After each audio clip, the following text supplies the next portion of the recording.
You're listening to the audio portion of Workshop Wednesdays. Workshop Wednesdays is a free live discussion about topics affecting accountants, bookkeepers, and business owners. You can join the ABO group in Facebook to participate live Wednesdays at 10 a.m. Pacific Time. Just search for ABBO in Facebook. This podcast is brought to you by Schoolofbookkeeping.com, where you will learn, grow, and build a thriving bookkeeping practice. We have hundreds of lessons with almost every aspect of the industry. Start your free month today at Schoolofbookkeeping.com. Well, welcome to another Workshop Wednesday. Man, you can see Carrie's hair blowing in the breeze because she just came in like it's never a dull moment here at School of Bookkeeping, where we have, I like this here, the casual conversations for serious workflows, which is our Workshop Wednesday. Appreciate you joining us here today. And today we're going to be talking all about disputes. Ew. The nasty term. So, Carrie, what is a dispute? Not like it's not like a mediation thing, right? It's connected to your credit card. So if your customer says, "Hey, I'm going to pay your whatever you're selling or invoicing with a credit card," and then they go back and say, "I didn't agree to that," then you therefore get a dispute, and you have to manage that with whatever provider you're using for merchant service. You've got to, or if you ignore it, you don't get your money. So there's that. Right. Yeah. So I mean, the when it comes to disputes, the burden of proof is on the Merchant. the merchant. No, thank you. Jeez, I couldn't think about it. Yeah. So, and what happens, right, is, the customer in this case, your client or whoever you're charging their credit card basically says to their bank, I didn't order this. I didn't get those services, or I'm somehow upset about something. Right. And so what happens from the perspective of the merchant is that the merchant provider, whoever that might happen to be, will say, "Hey, this customer disputed this charge. We're going to take that money back now." And we'll pull it back. And if you can prove that this is a legitimate charge, they'll usually ask for something, right? For you to prove that, then we'll charge the customer again. And oh, by the way, there's a fee for all of this to take place. So, and that has its own, set of challenges. Like, how do you account for that, right? Like, this was, from QuickBooks perspective, this was part of a deposit that was, four other payments, and this one got pulled out, and then there's a fee associated with that. And then do you charge the customer again, with including the disputed fee, or do you just handle that through the merchant processor? So we're gonna try to unpack, a lot of this as we kind of talk through this. So we have a blog or a link from QuickBooks where they talk about just handling disputes in general. So let me share my screen here real quick, and I have, there we go, share screen. I'll do the entire screen over here. Okay. I'm sorry, I talked to myself when I was deciding what to click on. So here's a QuickBooks blog. Ads all over the place. Those ads. Right. Boom. Oh, good. It's QuickBooks too. Nice. Tell us how you really feel. But this is how to deal with a disputed invoice, 5 options for small business. And it talks about, what those disputes are. You have the invoice, the laws and those types of things. So this is really helpful from a business perspective of what you have at your disposal, right? Oh, how long? Wait, go back. How long do they have? What's it say? Right. The amount of time depends on the legal relationship between the parties. Depends. Well, Again, that's not look at the clear. legal documents. If your current contracts and term and conditions don't meet the invoice dispute procedures, it's a good time to add them. So it's all about, like, what do you do? What can you do to protect yourself from disputes? But it doesn't stop them from happening, right? Right. So leave it up to the merchant service providers to find an opportunity when when it comes to that, right? So then there's this additional service that most merchant providers have called, let's see, oh, it's on the wrong screen. Sorry. Signing up. So QuickBooks has its own service, but every merchant provider Right. will have something like Okay. that as well. So you have dispute protection, right? So the idea behind this is, hey, if you don't want to have to deal with disputes, don't worry about it. We got you covered, right? So they'll offer this service to sign up for it. So QuickBooks Payments has a payments dispute protection service. So basically what'll happen is you opt into this service, and for every charge, and there is a 0.99% fee that is added on in addition to that, which helps protect you for having to come up with the reasoning for the dispute, right? Doesn't matter Hmm. if they dispute the charge or not. This protection service will cover you for that. So you won't have that problem when it comes to they disputed. They'll pull the money back out of your bank account. Basically, they'll just cover the dispute with the funds from the service, right? So basically, what you're paying is an additional almost 1% for every transaction to be covered for this. So yeah, it's 0.99%. Other merchant providers may be different, but for QuickBooks Payments, it's an additional, basically another 1% to cover this. So, if you think it's worth it, right? Like, do the math, right? Because if you get a dispute and you don't have the service, you're going to need to prove that it was a legitimate fee. And if it wasn't a legitimate fee, then you're out that money anyway, right? Like, so what is your time worth when it comes to, to managing these disputes manually? Or is it worth it just to be like, okay, you know, I'm covered. I'm not going to worry about it. And then, QuickBooks Payments will just handle the, refunding the customer their money.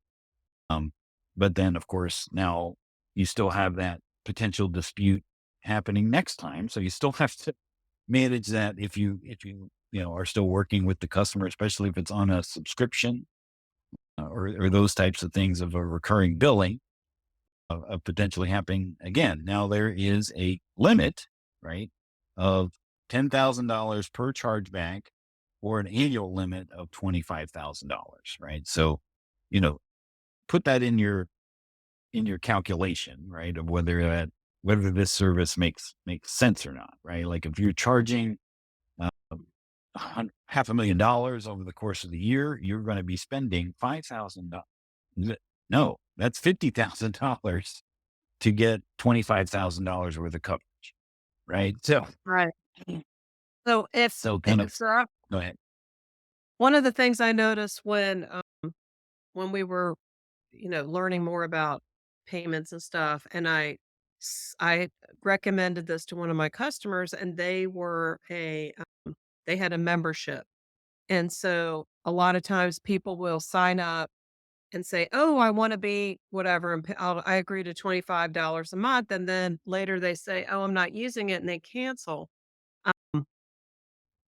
And what would happen is if they, then they may dispute over this little $25 and stuff like that. So it felt like that customer might not be a good fit for QuickBooks Payments because of the fees involved in that constant adding and subtracting in the fees.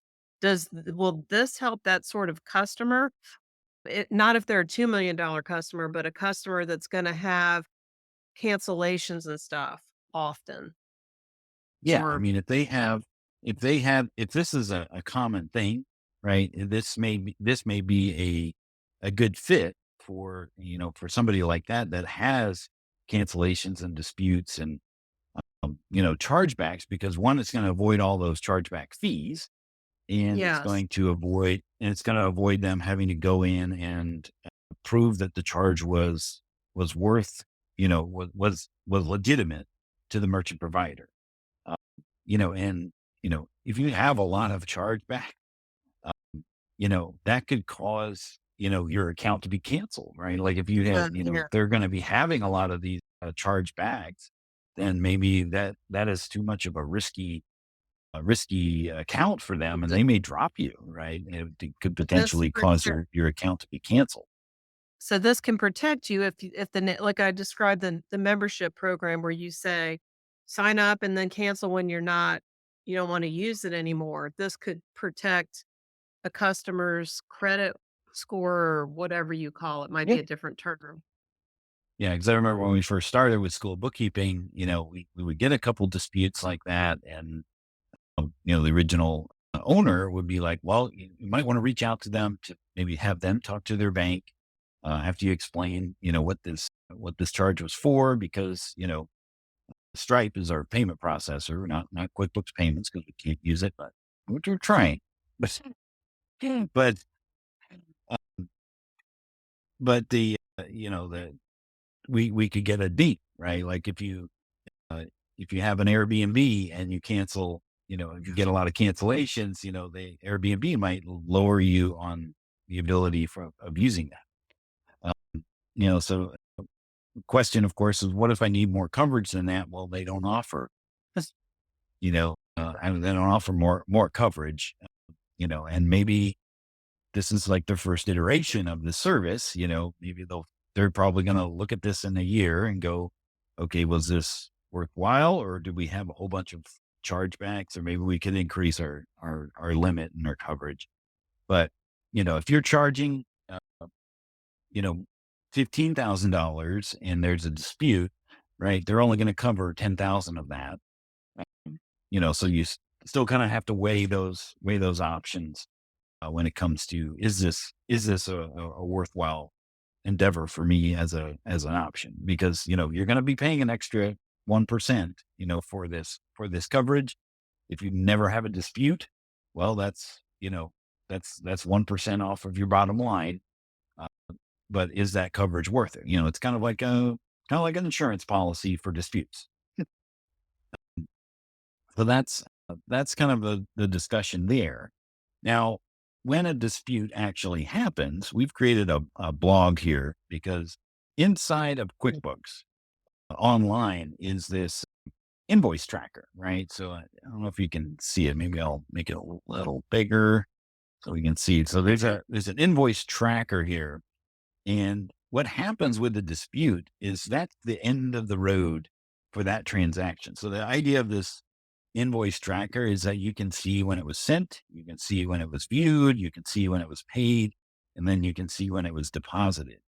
And when a dispute happens, especially on an ACH, Oh, that is the that is the end of the transaction workflow, right? So there's going to be this need attention in red, and a red banner on the invoice tracker, because that train has begun and ended with a dispute, right? It started with an invoice and then ended with a dispute, right? And the reason that it's getting this is the fact that uh, there's a dispute, right?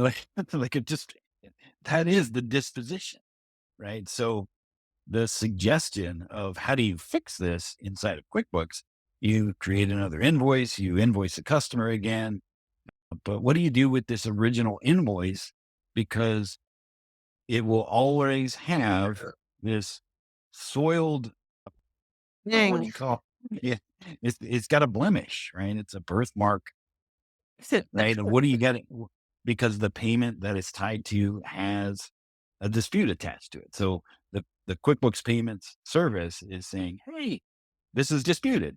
What do you do with that, right? So this blog article is it walks through the process of what do I got to do to be able to get that alert off of my QuickBooks, right? Because this needs attention will always show there in as long as that invoice or an invoice is tied to that payment. And that payment really happened, right? Like you sent an invoice, they paid it, it got deposited, they disputed it, Then it bounced back. it Oh, came out, right? So that payment has that blemish on it, right? So the way that you get rid of this needs attention, this funky needs attention banner, right? Like on your invoice tracker is you got to put something between the invoice and the payment, right? And this talks about, creating a journal entry to a clearing account, right? Or whatever it mm, is that you want to call it. And then you yeah. reverse it and then you reverse it. And then you apply the invoice to the journal entry to the invoice, or the journal entry to the payment, right? So there's something in between the invoice and the payment. So the invoice tracker, basically you're fooling it here, is that the invoice tracker can't see the payment because there's two journal entries in the way, kind of like a bodyguard for the dispute. I've got a Tricks couple, around it. Flow. yeah, but otherwise, the other option, of course, is you just ignore this. But Carrie, would you I can't actually, ignore that red banner, Dan. Will it be there forever? That's yeah, gonna be like a sight in my eye. right. Yeah, that's going to be there always. There's going to be an alert on your home screen, like, hey, some of these payments had a dispute. What do you needs attention. Take care of that, right? Because the suggested fix of creating another invoice and send another payment or apply this payment, as long as you have this blemished payment tied to an invoice directly, it's going to be this needs attention, right? So So when the you do the bodyguard move, that makes that red banner go away. yes, yeah, And then does that also help you get set up for success that, okay, now I know Dan owes me this money. He disputed it. So I can now re-invoice you and start over?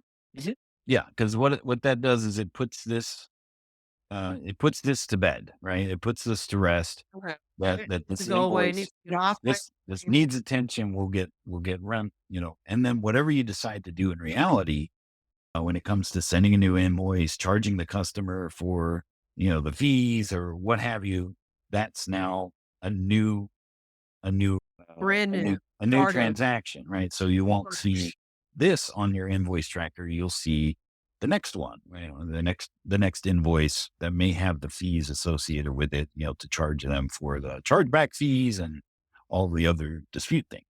But of course, you could avoid all that if you had the dispute protection service, because none of this Oh, would actually happen.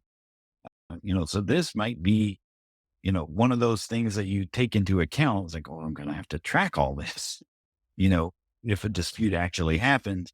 okay. If there is a dispute, you won't see any of this needs attention, because it never happened, right? The funds never got removed from yours. That the protection service is just, all right, this is, I don't want to say Stormy Daniels, but it's a hush money to pay, to pay off the dispute.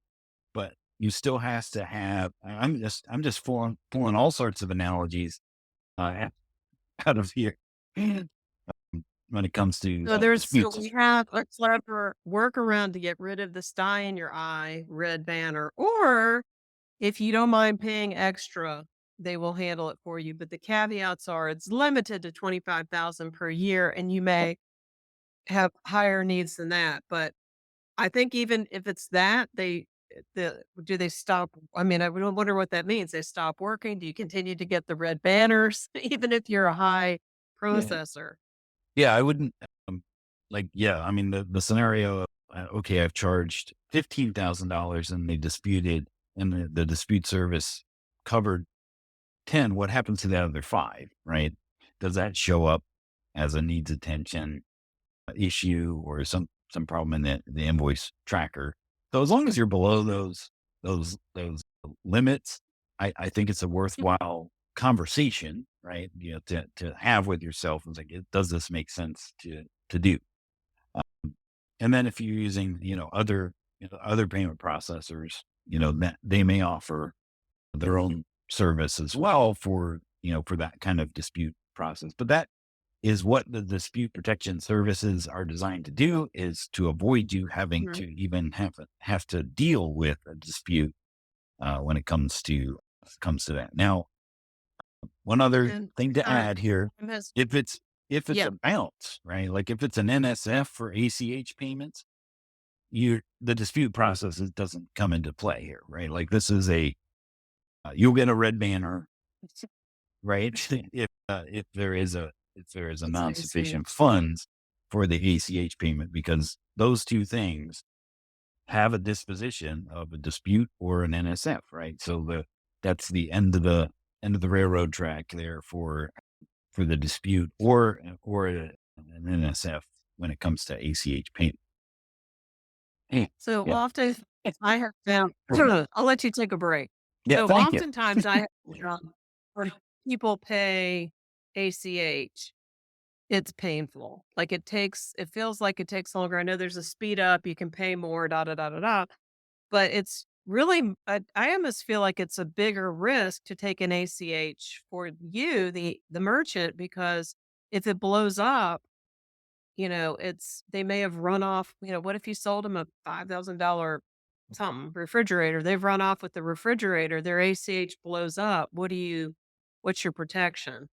Yeah. So if you'd had a credit card, yeah, you pay a higher fee for a credit card, and then you have to pay for this. I mean, I think the key is to just understand the differences, when to offer that. Just because an ACH might be cheaper, you might end up losing all that cash, and that's painful for a business. Mhm. But make sure that you've mapped your settings and all so that you can track what this stuff is costing you cleanly, instead of having it, like some of those services netted out of your proceeds, so you really don't know what it's costing. It's always important to have a handle on what this costs, what the fees are, because Yeah. there's a fee to using these services, and think of it this way too. It's saving you time to go to the bank. It's saving you time to go to the customer, get a check, go to the bank. So it's just a new way of processing that Yeah. we all have to adjust to. You do bring up an interesting point when it comes to ACHs and refunds, right? So, if a customer asks for a refund and they paid you through ACH, you can't use you can't give it back to them on the ACH. Like you can't send it back. Now, there's ways around that. Maybe that's our next week's topic of Yeah. how do How you to pay do it, somebody because back? it's Yeah. How do you do a refund when they paid you with ACH and they ask for it back? Because you can't go in to say, refund the ACH, because it's an ACH thing, right? So, NACHA, and maybe we'll just unpack, save this for next week when we talk about it. yeah, The rules are, I just yeah, you drove us into the weeds, but that is, you can't give a refund back to the same place that you got it when it's ACH is what it boils down to. So you have to work around that and do it in another fashion, because typically refunds uh, are like they have to go back to the card that they were used on, right? Like you can't put a refund back on a different card if it was a credit card, yeah. and you can't issue a refund to an ACH, directly inside of QuickBooks. Yeah. Yeah. So, So and then on that note too, it's probably, if we stay on our credit card path, yeah, if a customer says you used their credit card, everything went happy, and then they want a refund, one thing that we have to be aware of are the fees. You're going to get charged a fee for the original transaction at your low rate. And then when you do a refund, if you do it the same day, I think you're good. But if you wait a yeah, while, then you're going to have another fee on the way out. So you might want to keep that in budget, because if somebody canceled and it was on them, maybe in your terms and conditions, and work with your legal help on that, Yeah. that you can say, sure, we're happy to refund it. But you know how sometimes they say it's a restocking fee? Well, what you really want to recoup besides time is at least those fees on the way in and the way out. Yeah. So there's always yeah, Bob was saying, not on Stripe. They charge both ways. Hmm. They, Right. they So, get you with the fees yeah. coming and going. Well, I think QuickBooks does too, Bob. So, Yeah. you just want to be aware of that when somebody cancels. If it's, if you screwed up and you're giving them a cancellation, that's the cost of doing business.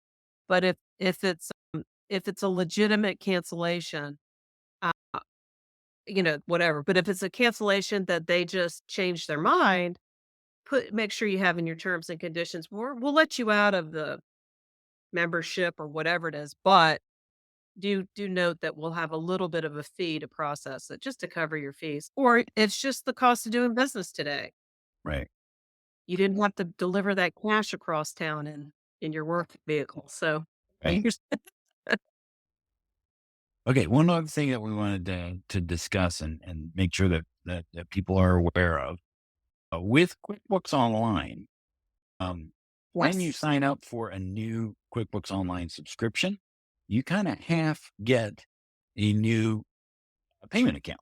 Right. merchant. So whether you knew it or not, they, you're going to get a QuickBooks payments account. Um, and it almost looks like part of, just the normal setup process, right? Like as you're going through the first time use, setup wizard, QuickBooks Online will just ask you, hey, how do you get paid? And if you answer by credit card, well, then you're going to see those options.